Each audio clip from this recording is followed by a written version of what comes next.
endroit tout le temps. En revanche, vous affichez une inimitié décomplexée à l'endroit de Madame Nadi Bamba. Nadiana Bamba. Oui, Madame Bamba, on va dire. C'est quoi le point d'orgue de cette inimitié? Et puis, qu'est-ce que vous lui reprochez concrètement? Mais je ne reproche rien à cette femme. Moi, je ne lui reproche absolument rien. Je n'ai rien contre elle. Je ne la connais juste pas, c'est tout. Oui, en fait, moi j'ai vu certains de vos directs, oui. Parce que je regarde souvent vos vendredis de la culture, oui. Mais ça n'a rien à voir avec la politique, mais vous faites souvent des directs politiques, oui. Et vous l'avez souvent épinglé, on va dire. Oui. Du coup, vous ne la connaissez pas, mais vous il y avait du monde pour dire que elle ne connaît pas Maman Nadi. Elle n'a jamais vu Maman Nadi. Elle ne la connaît pas. Écoutez ce qu'elle va dire. Ça, il y a de cela 2 ans. Hier, elle nous dit que elle ne connaît pas la dame. Elle n'a jamais connu cette dame. Elle ne sait même pas qui c'est. Et aujourd'hui, les vidéos là, ça reste. Tu dis, ah, vraiment ça là, c'est pas bon. Il dit, ok. Et puis il a appelé le docteur Blé Christophe, son médecin. Il dit, il faut arranger ça. Et Blé Christophe appelle maintenant son adjoint, docteur Zézé. On envoie une ambulance, on prend le photographe, on l'emmène, on le soigne, il est guéri. Moi, je ne suis plus dans ça. Je suis plus à Abidjan, je suis à Bruxelles. Et puis un jour, le téléphone sonne à la maison. C'est Blé Goudé. Il dit, mais tu as fait quoi, Nadi Bamba? J'ai dit, j'ai fait quoi? Il dit, non, elle dit que voilà une affaire de photographe. Je dis, pardon, donne-moi son numéro, je vais l'appeler. Puis il me donne son numéro et j'appelle Nadi. Vous avez entendu? Hier, celle qui est venue parler de son frère et de sa marraine avec conviction, des gens intègres, des gens bien, des gens propres, des gens irréprochables, des gens de qualité. Et ce sont ces gens-là qui aspirent à diriger la Côte d'Ivoire dans le mensonge. Ça veut dire qu'eux-mêmes là, ils sont plus menteurs que Draman Ouattara.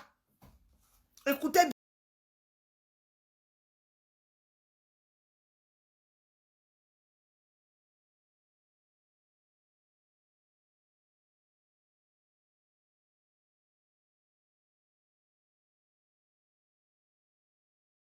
Problème, je ne rentre pas dans ça. Moi, je ne rentre pas dans la vie privée du président Gbagbo.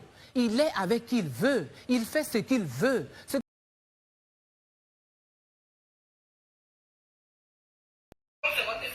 es idiote. C'est moi qui te dis, et puis il n'y a rien, ça va nulle part. Et puis si tu continues là, tu vas voir. Abigail, tu es où? Toi, Koudou Jeannette, tu as parlé, toi la Kiza en chef. Toi qui ne t'entends qu'avec les Kiza de ton frère, toi tu vas parler de Simone Gbagbo. Espèce d'idiote, femme idiote. C'est moi qui te dis ça. Voilà, comme c'est votre expression là, tu es idiote. C'est moi qui te dis, et puis il n'y a rien, ça va nulle part. Et puis si tu continues là, tu vas voir.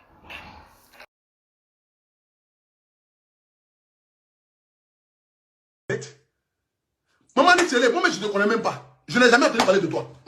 Ces derniers mois là, j'ai entendu parler de toi. Sinon, moi je ne te connaissais même pas. C'est quand j'ai entendu parler de toi, je suis allé fouiller un peu, voir un peu les vidéos. Quand tu parles mal de Gbagbo là, c'est ton camarade. Tu as même âge à lui. Tu as même âge à lui. Mais qui se plaint de ça? Personne ne se plaint de ça. Vous menez votre combat tranquillement. Laissez-moi le petit que je suis là. Mener mon combat comme il se doit. Donner mon point de vue comme il se doit. Je peux faire des erreurs, je suis un être humain. Quand je parlais ici de Ziké dans mon direct là, et puis le grand frère Ziké, il m'a appelé, il dit petit, tu m'as pas insulté, mais de toute façon tu as parlé de moi là, je n'ai pas aimé là. J'ai fait direct, j'ai demandé pardon. J'ai fait direct, j'ai demandé pardon parce que je sais connaître mes erreurs. Et quand je fais des erreurs là, je reconnais mon erreur.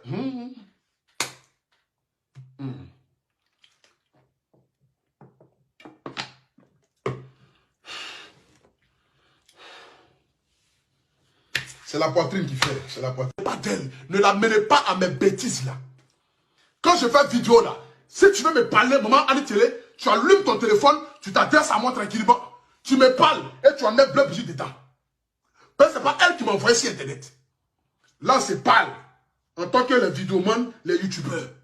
C'est si même internet que tu parles de ça là, que tu as manqué du respect à Gbagbo ici. C'est ton camarade. À un moment donné, c'est vous qui aimez faire la morale aux gens.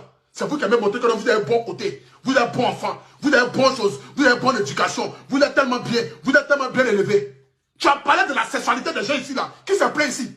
On t'a insulté, on t'a dénigré. Restez dans vos coins. Ta petite soeur qui est partie dit que non, tout le monde voulait la mourir dans le FPI là. Tu as parlé d'elle là-bas. On connaît tout, hein, on se tait. On connaît tout, et puis on se tait. Laissez-nous dans nos coins. Et puis après, on va casser les papos, on va s'asseoir ici. Et puis rien ni personne ne peut effrayer quelqu'un ici.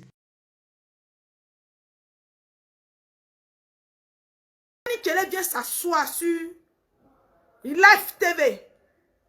Et puis, KKB, qui est soi-disant le ministre de la réconciliation, soi-disant le ministre de la réconciliation, qui se bat pour que son ministère ait du contenu, pour que Draman Ouattara ait plus confiance en lui, mais de façon subtile.